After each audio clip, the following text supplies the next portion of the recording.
मुद मंगलमय संत समाज।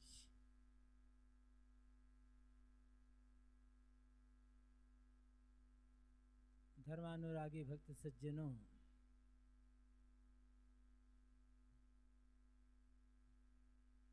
श्रद्धा मूर्ति देवियों,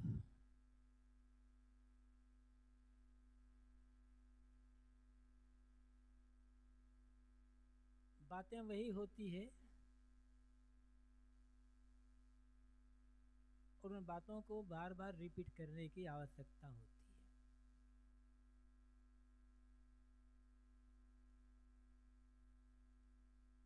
सदगुरु कबीर की दो चार पंक्तियां बड़ी सरल है,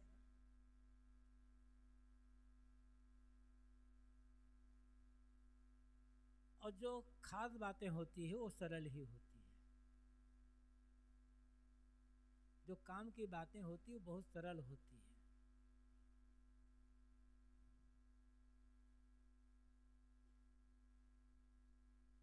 सद्गुरु शरणे जाए के तामत त्यागिए, भला बुरा कही जाए तो उठ नहीं लागी। उठ लागे सो रार, रार महा नीच है। जही घट उपजे क्रोध सोई घट नीच है। जो कोई गाली दे तो जवाब मत दीजिए, गल अमृत तेरे पास घोर क्यों न पीजिए। अमृत फल लिए हाथ रुचे नहीं रार को, स्वान को यही स्वभाव गहे पुनिहार को। सदगुरु कबीर कहते हैं कि सदगुरु शरणे जाए के तामत त्यागे। यहाँ सदगुरु की शरण की बात आती है। तो चाहे आप उसे किसी गुरु की शरण कहो, कोई ना कोई गुरु तो होता है जिससे हमने कुछ भी सीखा, जिसने हमने हमें एक छोटी सी बात सिखा दी, वो गुरु है। कुछ लोग ये भी कहते हैं कि गुरु की क्या आवश्यकता है, गुरु ना होते तो बोलना भी ना सीख पाते हैं। गुरु की क्या आवश्यकता है, ये बुद्धि भी तभी आई है जब किसी गुरु ने आपको कुछ सिखाया होगा।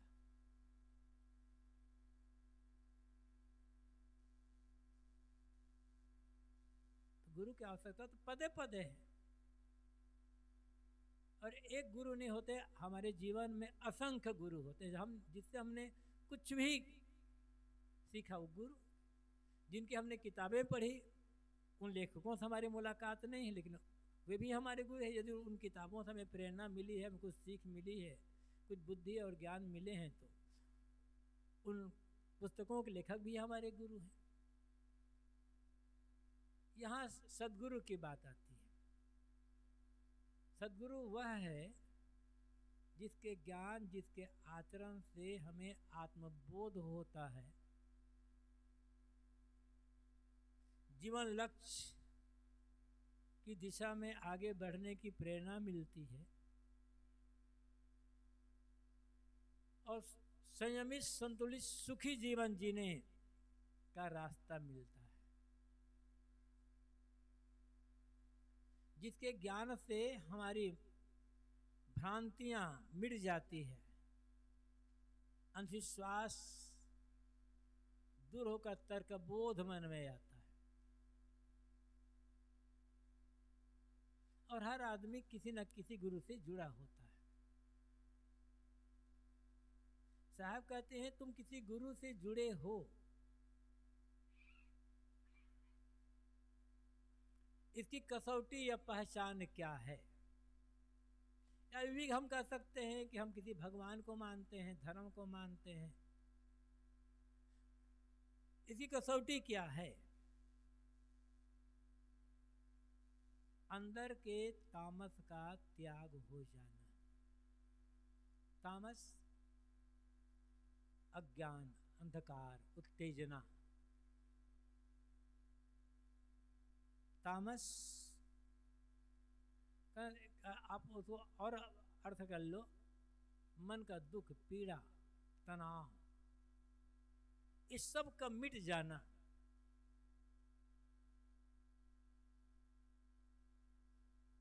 ये किसी गुरु से जुड़ने का या पूजा भक्ति आदि करने का फल है। गुरु से जुड़े हैं या धर्म भक्ति आदि का कुछ काम कर रहे हैं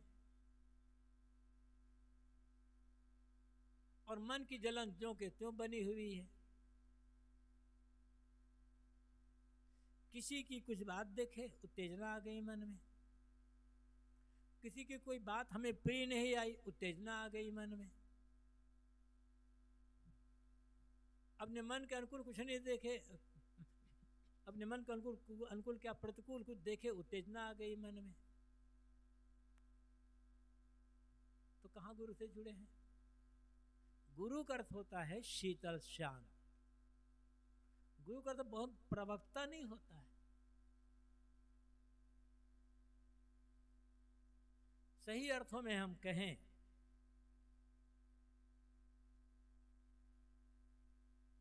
भले बोलना ना आता हो, प्रवचन करना ना आता हो,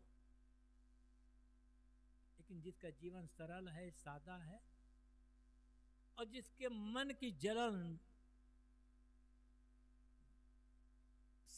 मिट गई है, मन शीतल शांत हो गया है, वो गुरु है। और वैसे गुरु हर आदमी के भीतर बैठा हुआ है। आपका विवेक, आपका होना है गुरु है। लेकिन अपने गुरुता को हम भूल गए हैं। हमारे मन में उत्तेजना है, जलन है, पीड़ा है, दुख है, हमें रास्ता नहीं मिल रहा है इन्हें बुझाने के लिए, मिटाने के लिए। तो हम किसी ऐसे व्यक्ति के पास जाते हैं जिनके मन की जलन मिट चुकी है, जिसका मन शीतल शांत हो चुका है, और फिर उनके उपदेश से हमारे मन की जलन मिट गई तो वो हमारे लिए गुरु हो गया। हर आदमी के भीतर आग लगी है। कबीर साहब की साखी याद होगी, ई जग जरते देखिया अपने अपनी आग। साहब कहते हैं कि मैं देखता हूं कि अपनी अपनी आग में संसार के सारे लोग जल रहे हैं। ये अपनी अपनी आग है, पराई आग नहीं। और जिस आग की बात सदगुरु कबीर कहते हैं वो आग बाहर की आग नहीं है। उस आग में कहाँ कौन जलता, कभी भूल हो जाती है, सावधानी हो जाती है तो एक दो लोग या कभी दो चार छह लोग जल जाते हैं। लेकिन भीतर की आग ये अपनी अपनी आग है। किसी के भीतर क्रोध की आग है, किसी के भीतर ईर्ष्या की आग, किसी के भीतर द्वेष की आग, किसी के भीतर लोभ की आग, किसी के भीतर काम वासना की आग, किसी के भीतर कुछ अमरत्व की आग। और अपनी इस आग को समझना बड़ी बात है। हमारे भीतर आग जल रही है, यदि हम स्वीकार नहीं कर पाते तो उसे बुझाएंगे कैसे? और आग नहीं जल रही है तो दुख क्यों है मन में? आग नहीं जल रही है तो किसी से कुछ प्रतिकूल बात देखकर, अनसुहाती बात, जो बातें हमें पसंद नहीं हो देख करके गुस्सा क्यों आ गया, क्यों बुरा लगता है हमको? ये आग की पहचान है ना। सदगुरु कबीर कहते हैं तुम कहीं किसी से जुड़े हो तो ये देखो कि तुम्हारे भीतर की आग बुझी है या नहीं बुझी, उत्तेजना शांत हुई है या नहीं। और यदि आग बुझ गई है, मानते हैं मेरे भीतर की आग बुझ गई है, इसी कसौटी क्या है? साहब कहते हैं भला बुरा कही जाए तो उठ नहीं लागी। कोई तुम्हें भला बुरा कह दे, सामने ही बुराई कर दे, निंदा अपमान कर दे, तो प्रतिक्रिया में न पड़ना, विवाद में न पड़ना। एक आदमी निंदा बुराई कर रहा है, हम चिढ़ गए। ये चिढ़ना हमारी कमजोरी है, हमारा अविवेक, हमारा अज्ञान है, और चिढ़ गए तो हम भी उसके जैसा ही हो गए, उसमें और हमें कोई अंतर नहीं हुआ।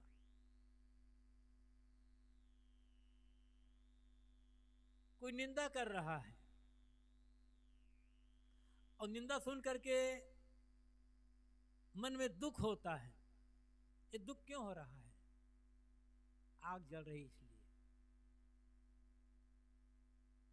और निंदा सुनकर दुख होने का मतलब है मन में प्रशंसा की भूख होना। प्रशंसा सुन करके जितना खुश होंगे, निंदा सुन करके उतना ही दुखी होंगे। ये नियम है। प्रशंसा पाने लायक काम करे, किंतु प्रशंसा करे ये चाहना न रखे। हम बढ़िया काम करेंगे, हमारा जीवन बढ़िया बनेगा। कोई प्रशंसा करे या ना करे, घाटा क्या हो जाएगा। लेकिन ऐसा काम करूंगा तब लोग मेरी प्रशंसा करेंगे, मुझे अच्छा कहेंगे। यदि ये भाव है तो निंदा सुन करके रोना ही पड़ेगा, कोई रास्ता नहीं बचता है।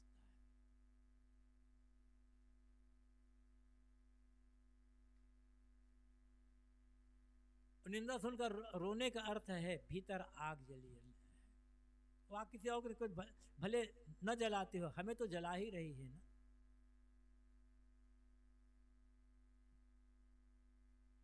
आप, हम कोई भी हो, आप सही रास्ते पर चल रहे हैं, सही काम कर रहे हैं, जानबूझ करके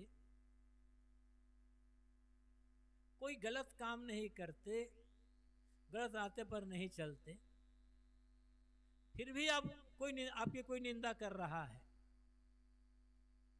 तो न चिढ़ने की आवश्यकता है, न दुखी होने की आवश्यकता है, न रोने की आवश्यकता है।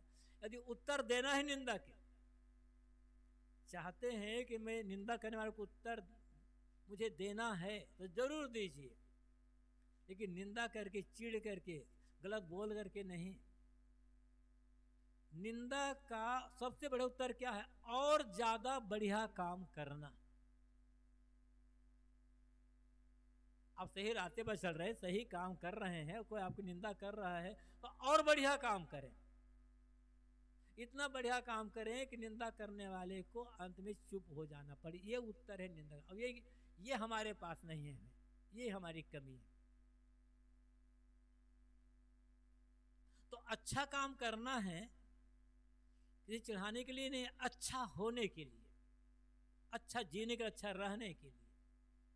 अब सोचें कि जीवन को अच्छे ढंग से जीना चाहते हैं, हंस करके प्रसन्नता से जीना चाहते हैं, या रो करके दुखी हो करके जीना चाहते हैं। जीवन तो है ना, और हर आदमी अपना अपना जीवन जी रहा है अपने अपने ढंग से। तो जीवन कैसा जीना चाहते हैं? अच्छा जीवन जीना चाहते हैं प्रसन्नता से, तो रास्ता एक ही है, अच्छा काम करना, अच्छा व्यवहार करना, और कोई दूसरा रास्ता नहीं है। इतना पैसा हो जाएगा तब अच्छा जीवन होगा? ये जीवन का बाहरी स्तर हो जाएगा, कपड़े महंगे हो जाएंगे, गाड़ी महंगी हो जाएगी, मकान बड़ा हो जाएगा, भोजन स्टैंडर्ड हो जाएगा, कुछ और हो जाएगा, लेकिन ये आप नहीं जी रहे हैं, ये आपको होना नहीं है। हमारा होना भीतर से होता है। हम अपने भीतर की कुरूपता को बाहर के फैशन से ढकना चाहते हैं, लेकिन कब तक ढकेंगे? ढक तो लोगे, लेकिन भीतर भीतर तो मन रोता रहेगा ना। कपड़े पुराने हैं, फटे हैं, या जैसा भी हैं, भीतर मन हंस रहा हो तो घाटा क्या है? किसका अहंकार?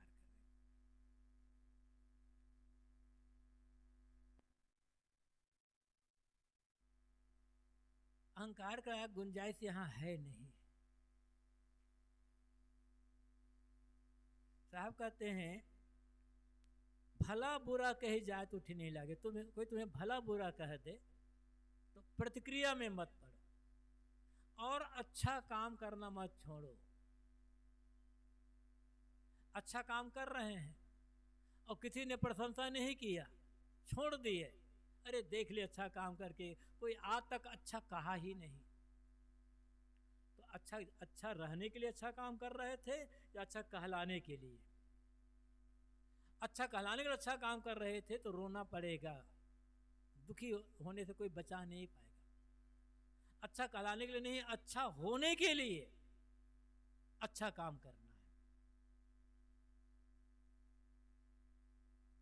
साहब कहते हैं कोई तुम्हारी बुराई कर रहा है, निंदा कर रहा है, सामने भी कर रहा है, तो उठ करके लगो मत, वैसी प्रतिक्रिया मत करो। प्रतिक्रिया करना है तो अच्छी प्रतिक्रिया, अच्छा उसे धन्यवाद दे दो, वो सावधान कर रहा है। उठी लागे सो रार, रार महान नीच है। साहब कहते हैं उठ करके लगोगे तो विवाद बढ़ेगा। कोई आपकी निंदा कर रहा है, हम भी निंदा करने लग गए या गुस्से में आ गए और कुछ उल्टा सीधा हम भी कहने लग गए, तो झगड़ा तो बढ़ेगा। और झगड़ा कर करके तो शांत कौन हुआ है? झगड़ा चाहे बाहर हो, झगड़ा चाहे भीतर हो। इसी झगड़े में इतना बड़ा महाभारत का युद्ध हुआ, फायदा किसका हुआ? पूरे भारत का पतन हुआ है।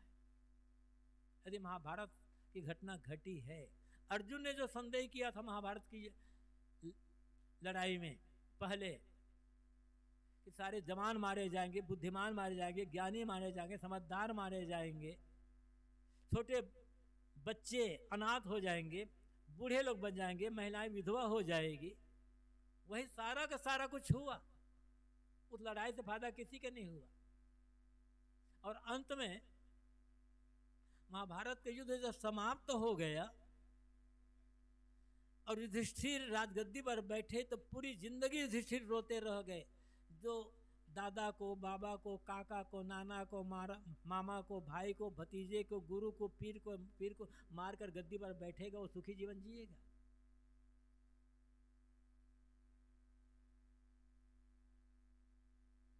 दुर्योधन गलत थे, लोग कहते हैं दुर्योधन गलत थे, तो पांडव ने वही गलती क्यों की? कौन सा धर्म का भारत पर किसी विदेशी ने आक्रमण किया था? ये तो भाई भाई की लड़ाई है ना। भाई भाई की लड़ाई में, बंटवारे की लड़ाई में पूरा भारत का पतन हुआ, लाभ तो कुछ नहीं हुआ। ये मैं नहीं कह रहा हूं, उसी महाभारत में लिखा है, आप देख लेना। तो झगड़ा जिस स्तर पर होगा, बाहर हमारे भीतर झगड़ा है तो भीतर हम अशांत रहेंगे, परिवार में झगड़ा होगा परिवार वाले अशांत रहेंगे, मोहल्ले में झगड़ा होगा तो मोहल्ले वाले अशांत रहेंगे, और देश में झगड़ा होगा तो देश भर अशांत रहेगा। झगड़े का मतलब है विकास को रोक देना। भीतर झगड़ा चल रहा है, द्वंद्व चल रहा है, प्रतिक्रिया चल रही है, तो अपने आध्यात्मिक विकास को हम खुद रोक रहे हैं। कहीं झगड़ा हो, चाहे भीतर चाहे बाहर, झगड़ा केवल पतन की ओर ले जाता है। झगड़ा करके आज तक कोई आगे नहीं बढ़ा है। साहब कहते हैं उठ लागे सो रार, उठ करके लगोगे तो रार, झगड़ा बढ़ेगा। और शांत रहना चाहते हैं तब उठ करके लगो मत। सदगुरु कबीर की एक पंक्ति याद होगी, कहें कबीर सोई जन मेरा जो घर की रार निबेरे। कबीर अनुयायी होने के लिए या कबीरपंथी कहलाने के लिए कंठी माला पहनना जरूरी नहीं है। पहनते हैं, अच्छी बात है। सफेद कपड़ा पहनना जरूरी नहीं है। माथे पर तिलक चंदन लगाना ये भी जरूरी नहीं है, ये तो एक वेश है, चिन्ह है बस। और इसको लेकर भी उलझने की जरूरत नहीं है। किसी का हम किसी का हम कंठी माला देखें, किसी का हम छाप तिलक चंदन देखें, किसी का हम सफेद कपड़ा देखें और हम उलझ गए, तो ये हमारी कमजोरी है। सबका अपना मन ढंग होता है। तो ऐसा करेंगे वैसा करेंगे तब हम कबीर साहब का अनुयायी होंगे, ऐसा कुछ नहीं है। साहब कहते हैं सोई जन मेरा, वह मेरा अनुयायी है, वो मेरा भक्त है, वो मेरा अनुगामी है, जो घर के मेरे घर के झगड़े मिटा दे। वो घर कौन? ये भीतर अंतःकरण का झगड़ा, नाना विकारों का द्वंद्व, कलह, कैसे कैसे झगड़ा चल रहा है कभी महसूस करते हैं। और जिसके भीतर झगड़ा नहीं हो है वो बाहर झगड़ा क्यों करेगा? भीतर जब झगड़ा ज्यादा बढ़ जाता है ना, तो झगड़ा बाहर आ जाता है। और जिसके भीतर झगड़ा ही नहीं है वो बाहर झगड़ा क्यों करेगा? यदि कोई लड़ने को आएगा, आप शांत रह जाए, कोई हमसे झगड़ा करने आए और हम मौन रह जाए, तो कब तक झगड़ा करेगा वो? श्री पलटू साहब जी अयोध्या में एक बड़े अच्छे त्यागी वैरागी साधना संपन्न संत हुए हैं। उन्होंने बहुत अच्छी बात कही है हम लोगों के लिए। पलटू हमसे लड़न को आवे सब संसार, वे बोले मैं चुप रहूं सहजे जावे हार। श्री पलटू साहब कहते हैं लोग मुझे लड़ने के लिए आते हैं, वे बोलते रहते हैं, मैं मौन चुपचाप बैठा रहता हूं, हार करके चले जाते, कहां तक लड़ाई करेंगे? यही रास्ता है शांति का। लड़ अंत में तो चुप होना पड़ेगा ना, चाहे आप पहले से चुप हो जाए। कोई गाली दे रहा है, आगे साहब ने उसने कहा भी है, कोई गाली दे रहा है, अब गाली सुन करके उसी समय शांत हो जाए, ये अच्छा है। उसने गाली दी, आपने गाली दी, फिर गाली दी, फिर आधा घंटा लड़ कर झगड़ करके शांत हुए, ये अच्छा है। और दोनों आपको अच्छा लगे वो कर लीजिए। किसी ने गाली दी, कोई झगड़ा किया, पहले से मौन शांत सहन कर लिए, चुप रह गए, तो न समय बिगड़ा, न काम बिगड़ा, न मन बिगड़ा। और चुप नहीं रहे, किसी ने गाली दी, किसी ने झगड़ा किया, हम भी उसी में पड़ गए, तो हमारा मन भी बिगड़ा, समय भी बिगड़ा, काम भी बिगड़ा, और अंत में चुप तो होना ही होना है। तो लड़ करके चुप होना है या पहले से चुप हो जाना है? समझदारी किस में है? आप स्वयं समझ सकते हैं। साहब कहते हैं वह मेरा अनुयायी है जो अपने भीतर अंतःकरण के झगड़े को मिटा देता है। और झगड़ा भीतर झगड़ा मिट गया, दुनिया झगड़ती रह जाए, क्या फर्क पड़ता है? तो उठ लागे सोरार, तो उठ करके लगोगे। कोई भला बुरा कर रहा है, हम भी भला बुरा करने लग जाए, साहब कहते हैं झगड़ा बढ़ेगा। रार महान नीच है, साहब झगड़ा बढ़ाना पतन का रास्ता है। अपनी शांति को खुद भंग करना है। जही घट उपजे क्रोध सोई घट मीच है। जब जब मन में क्रोध उत्पन्न हो, उत्तेजना आ जाए, समझ लेना हमारे धर्म की, हमारे शांति की, हमारे विवेक की, सब ज्ञान की मौत होगी। शरीर की मौत तो जब होगी तब होगी, लेकिन हमारे ज्ञान, विवेक, समझदारी सब की मौत तो आज हो गई ना।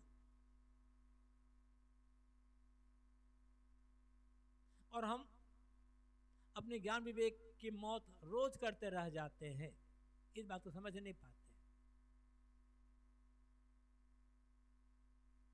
अब फिर भी हम कहते हैं हम तो गुरु की भक्ति करते हैं, हम तो भगवान की भक्ति करते हैं, हम तो ध्यान भी करते हैं, हम तो सत्संग साधना भी करते हैं।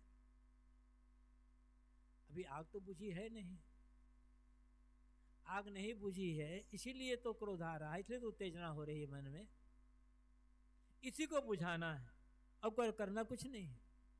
जो कोई गाली दे तो जवाब मत दीजिए, वही बात आगे सदगुरु कबीर की। कोई गाली दे तो गाली का उत्तर गाली से नहीं देना है, मौन रह जाना है। लेकिन ये बड़ी हिम्मत की बात होगी, बड़ा विवेक, बहुत बड़ी हिम्मत चाहिए भैया, बड़ा बल चाहिए इसके लिए। ये कमजोर आदमी ऐसा नहीं कर सकता। गाली सुन करके एकदम शांत रह जाना किसी बलवान का ही होगा। शरीर का बल नहीं, मन का बलवान हो जाए, ज्ञान का, विवेक का बलवान, तो वो सहन कर सकता। गाली देने वाला कमजोर तो है ही। गाली हमारे भीतर की कमजोरी की पहचान है। तो भीतर से जितना कमजोर होगा, चाहे कोई हो, कितना बड़ा पढ़ा लिखा हो, चाहे वो साधु हो, महात्मा हो, गुरु हो, सदगुरु हो जो आप कहते हो, या कोई बड़ा अफसर हो, नेता हो, या जो भी हो, गाली तभी निकलती है जब हम भीतर से कमजोर होते हैं। जो भीतर से बलवान होगा वो, उसके जबान से गाली क्यों निकलेगी? हमारे जबान से ऐसी गाली निकल रही है तो उस समय यदि मेरी जबान से गाली निकली, उस समय मैं कमजोर हो गया हूं, मेरा ज्ञान विवेक खत्म हो चुका है। और गाली को उत्तर देंगे तो फिर गाली तो बढ़ेगी। साहब की साखी ही, आवत गाली एक है पलटत होए अनेक, कहीं कबीर न पलटिए वही एक की एक। गाली आती हमेशा अकेली आती है, पलट दो तो अनेक हो जाती है।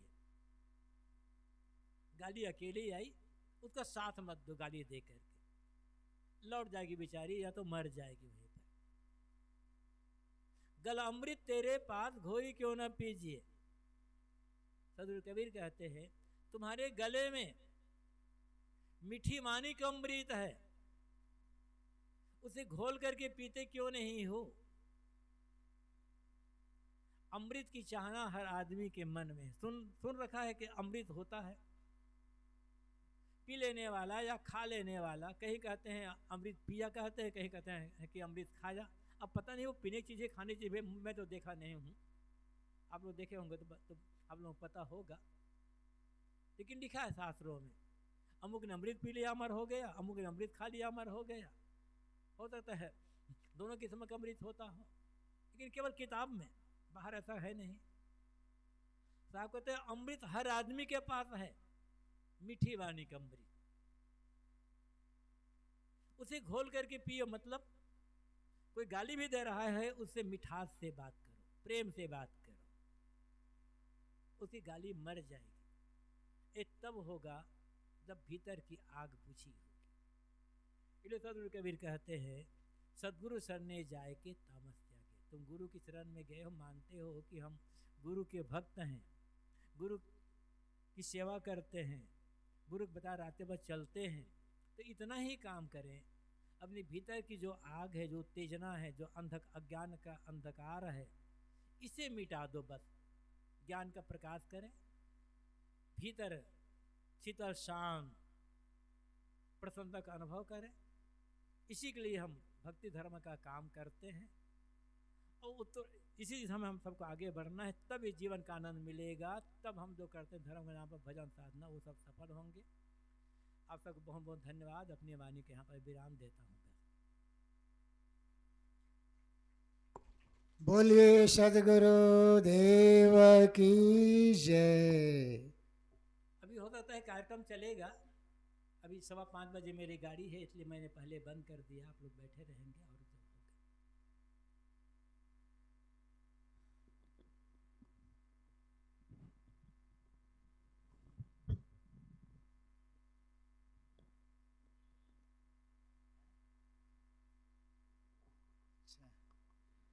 आगे हमारे व्यवस्थापक साहब पूर्णेन साहब कुछ सूचना दें।